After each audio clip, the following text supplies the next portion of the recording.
ఇప్పుడే జీ5 app download చేయండి. చూడండి మీ ఫేవరెట్ టీవీ షోస్ ఎప్పుడైనా ఎక్కడైనా. సైకలాజికల్ ప్రాబ్లమ్స్ కూడా హార్మోనల్ డిస్టర్బెన్స్ వల్ల కూడా ఇది డిస్టర్బ్ అవుతాయి. నిద్ర చాలనందువల్ల ఎఫెక్ట్ అవుతాయి. ఒబిసిటీ వల్ల కూడా హార్మోన్ ఫ్లక్చుయేషన్స్ ఎక్కువ అవుతాయి. అందుకని మీకు మానసికంగా నిద్ర పట్టకపోవటానికి, ఇరిటేషన్స్ ఎక్కువ ఉండటానికి కూడా కారణం హార్మోన్స్ ఎఫెక్ట్. సో మొత్తం ఫుడ్ కంట్రోల్ చేసుకోవాలి. ఇప్పుడు అంటే ఎప్పటికైనా ఓన్లీ షుగర్ ఒకటే గిఫ్ట్ కదా, అంతే చాలండి, అక్కడికి అయిపోయాను.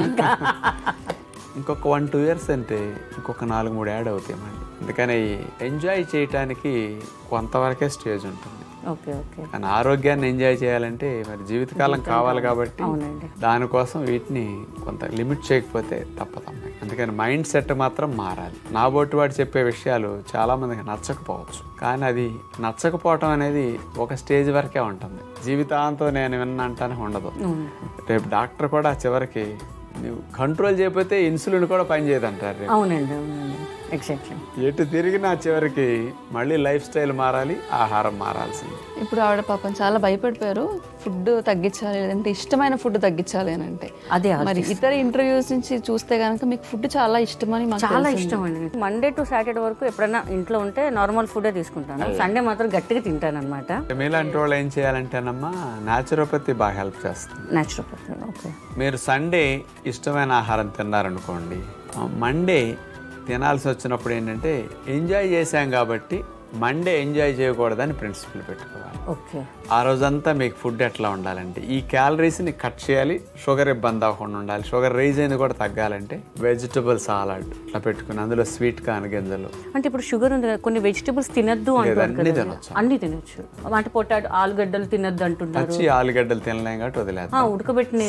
ఉడకబెట్టిన వెజిటబుల్స్ అంటే సాలడ్స్ ఒక పూట. వెజిటబుల్స్ అన్ని రకరకాలుగా సాలడ్స్ పెట్టుకుని స్వీట్ కార్న్ గింజలు కలుపుకుని కాస్త మ్యాంగో పీసెస్ అట్లా వేసుకుని వాటి మీద మీరు పెప్పర్ చల్లుకుని, దాని మీద మన సాల్ట్ పెప్పరే చల్లుకోవచ్చు. నిమ్మరసం పిండుకుంటే సాల్ట్ లేకపోయినా టేస్ట్ బాగుంటుంది. సాల్ట్ లేకపోయినా ఓకే ఓకే. మరి తప్పనిసరి అయితే ఏదైనా పింక్ సాల్ట్ ఏదైనా ఇట్లా పైకి ఇట్లా చల్లుకుని తీసుకోవచ్చు. ఉదయం ఇట్లా తిన్నారనుకోండి, ఈవినింగ్ 4-5కి ఎప్పుడన్నా బాయిల్డ్ వెజిటబుల్స్, కొంచెం లీఫీ వెజిటబుల్, కందిపప్పు, పెసరపప్పు ఇట్లాంటి పప్పు వేసుకుని వండుకుని కర్రీస్ తినేసేయచ్చు.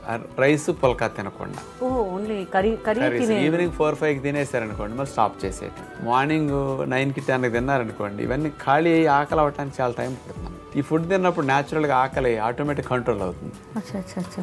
ఈ ఆహారానికి ఉండే గుణమే అంతే, మళ్ళీ తినబుద్ధి కాదు. న్యాచురల్ కంట్రోల్ ఇందులో ఉంటుంది అనమాట. అందులో రాజ్మా, శనగలు, బొబ్బర్లు, బఠానీలు ఇలాంటివి వేసుకుని మనం కర్రీస్ తయారు చేసుకోవచ్చు అనమాట. నట్స్ వేసి కర్రీస్ తయారు చేసుకుంటే టేస్ట్గా ఉంటాయి. Okay okay okay. అప్పుడు మీకు ఎనర్జీ సరిపోతుంది రేపటి దాకా తినకపోయినా. అలా తిన్నప్పుడు కొంచెం వెయిట్ తగ్గితే షుగర్ కూడా తగ్గిపోతుంది. మధ్యరాత్రి మన సడన్ గా అంటే అలవాటు పడేదాకా ఆకలిస్తే night 2-3 spoons honey, lemon, 1 water ఒక గ్లాస్ కలుపుకొని తాగొచ్చమ్మా. ఇప్పుడు మండే ఇట్లా చేశారు, ట్యూస్డే కూడా వెజిటబుల్ డైట్ మీద ఆకుకూర, నట్స్ వేసిన కర్రీ ఇట్లా తీసుకున్నారు అంటే రైస్ ఉండదు, పుల్కా ఉండదు.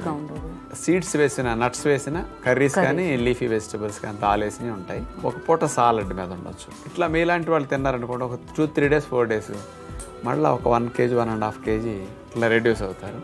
1 day తిన్నారనుకోండి, ఇప్పుడు దాన్ని బ్యాలెన్స్ చేయడానికి ఇట్లా అంటే ఎప్పుడన్నా ఒక రోజు ఎంజాయ్ చేసినంత మాత్రం వెంటనే 2-3 kg పెరిగిపోరు. కానీ ఇట్లా చేస్తే కొంత వెయిట్ తగ్గడానికి అవకాశం ఉంటుందమ్మా.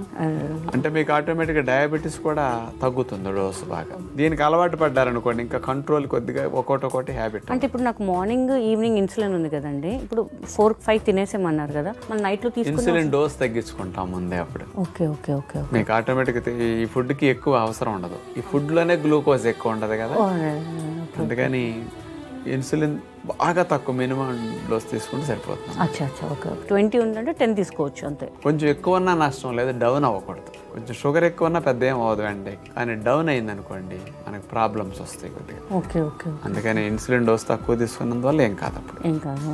Okay okay okay. సో మీ ఫేవరెట్ ఫుడ్స్ ఏంటో ఒకసారి చెప్తారా మాకు? లాస్ట్లో అయితే రసం చాలా ఇష్టం అండి. అన్ని ఐటమ్స్ తినే రసం కంపల్సరీ ఉండాలి. రసం తినకూడదమ్మా మీరు, ఇక రసం తాగాలి. ఇంత అన్నం వేసుకొని దాంట్లో అలా స్పూన్ ప్లేట్లో పెట్టుకుని అలా తింటుంటే ఆ మజా వేరేగా ఉంటుంది కదా జరా. అదే ఫీలింగ్ రసం తాగేటప్పుడు కూడా ఉంటుంది. మీరు అలవాటు చేయండి ఈసారి. అందులో కొన్ని ఇవి వేయకుండా, రైస్ ఐటమ్స్ వేయకుండా నమిలినట్టు ఉండాలంటే కొన్ని వెజిటబుల్ పీసెస్ కట్ చేసేసి రసంలో వేసుకుని వాటిని నవ్వులుతూ ఉండండి. అప్పుడు ఆ తిన్నట్టు ఫీలింగ్ వస్తుంది. అవునవును, తిన్న ఫీలింగ్ ఉండాలి మనకి, కొంచెం తిన్నట్టు ఫీలింగ్ ఉంటుంది, క్యాలరీస్ రావు. అట్లాంటి కాంబినేషన్ చేసుకోవచ్చు. Okay okay okay okay. రసంలో కూడా చింతపండు లేకుండా ఉసిరికాయతో చేయొచ్చు అండి. ఉసిరికాయతో, నిమ్మకాయతో రసం చేస్తారు, పచ్చి మామిడికాయతో చేస్తారు, పచ్చి చింతకాయతో చేస్తారు, మామిడికాయ పౌడర్. అందరికి చింతపండు వేసిన రసమే తెలుసమ్మా. అవునండి. చింతపండు వేసినప్పుడు సాల్ట్ ఎక్కువ ఇంటేక్ వెళ్తుంది. సాల్ట్ వల్ల వాటర్ రిటెన్షన్ పెరిగిపోయి వెయిట్ పెరుగుతారు. అందుకని బాడీ వాటర్ ఫార్మేషన్ స్వెల్లింగ్స్ ఎక్కువ రావటం కానీ ఇవన్నీ. అందుకని ఇట్లాంటి మానేసేసి సాల్ట్ లేకుండా రసం చేసినప్పుడు వాటర్ రిటెన్షన్ ఉండదు, ఇక వెయిట్ పెరగరు. ఈ కాంబినేషన్లో మనం చేసే పద్ధతిలో రసం ఎలా ఉంటుందో చూద్దాం. ఉసిరికాయ రసం తయారు చేయడానికి కావాల్సిన పదార్థాలు: పెద్ద ఉసిరికాయలు 1/2 కేజీ, పచ్చిమిరపకాయలు 3, తేనె 2 టేబుల్ స్పూన్లు, మిరియాలు 1 టేబుల్ స్పూను, జీలకర్ర 1 టేబుల్ స్పూను, కరివేపాకు కొద్దిగా, ఇంగువ పొడి కొద్దిగా, పసుపు కొద్దిగా, కొత్తిమీర కొద్దిగా. ముందుగా మనం తీసుకున్న పెద్ద ఉసిరికాయల్ని కడిగేసి ఆవిరిలో ఉడికించే పాత్రలో వేసేసి ఉసిరికాయల్ని ముందు ఆవిరిలో ఉడికిస్తాం. ఇక్కడ గింజ తీసేసి ఆ ఉసిరికాయ గుజ్జును మనం రసానికి ఉపయోగించడం కొరకు ఇట్లా ఉడికించే ప్రయత్నం ముందు చేయాలి. రసంలో వేసే పొడి కొరకు ఒక చిన్న పాత్ర పెట్టి మొక్కుడు లాంటిది, అందులో మిరియాలు, అట్లాగే దానితో పాటు కొద్దిగా జీలకర్ర, ఈ రెండుటిని సన్నశాఖ మీద దోరగా వేపించుకోవాలి. వీటిని కూడా పక్కన పెట్టుకుంటాం. ఉడికించిన పెద్ద ఉసిరికాయల్ని అట్లా నొక్కేస్తే ఉసిరికాయలో గాడుల్లాగా చీలికలు ఉంటాయి కదా, అట్లా వెంటనే వచ్చేస్తున్న గింజ తీసేస్తాం. ఉసిరికాయ ముక్కల్ని మరియు అల్లం ముక్కల్ని మిక్సీ జార్లో వేసేసి మెత్తగా పేస్ట్లా చేసేసుకుంటాం. దాంతోపాటు మిరియాలు, జీలకర్ర మనం ఏదైతే వేపించుకున్నామో దాన్ని మిక్సీ జార్లో వేసేసి దాన్ని కూడా పొడి చేసుకుంటాం. రసానికి ఈ రెండిటి కాంబినేషన్లో పొడి కమ్మగా ఉంటుంది. రసం తయారు చేసుకోవడానికి ఒక పాత్రను పొయ్యి మీద పెట్టేసి అందులో జీలకర్ర, ఆవాలు, కరివేపాకు, పచ్చిమిరపకాయ ముక్కలు, కొద్దిగా ఇంగువ పొడి, ఇవన్నీ సన్నశాఖ మీద దోరగా వేగనివ్వాలి. రసానికి తాలింపే కమ్మగా ఉంటుంది.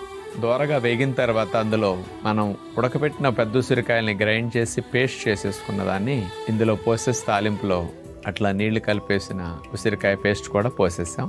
మరగనివ్వాలి. బాగా మరిగిన తర్వాత జీలకర్ర, మిరియాలు వేపించిన పొడి ఏదైతే ఉందో అది కూడా వేసేసాం. ఇక్కడ అచ్చంగా పులుపు ఉండి ఉప్పు లేకపోతే టేస్ట్ అంత బాగోదు. ఆ లోటుని కవర్ చేయటం కోసం తేనె గనక వేస్తే తీపి రాకుండా రసంలో చప్పదనం తగ్గి పులుపుకి తీపి కలిసేసరికి కాంబినేషన్లో ఈ పెద్ద ఉసిరికాయ రసం చాలా బాగుంటుంది.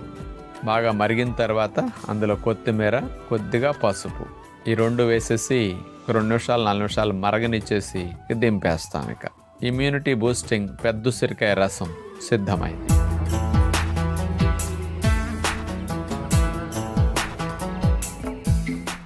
జీ5 యాప్ డౌన్లోడ్ చేసి అన్ని ఎపిసోడ్స్ పూర్తి ఉచితంగా చూడండి.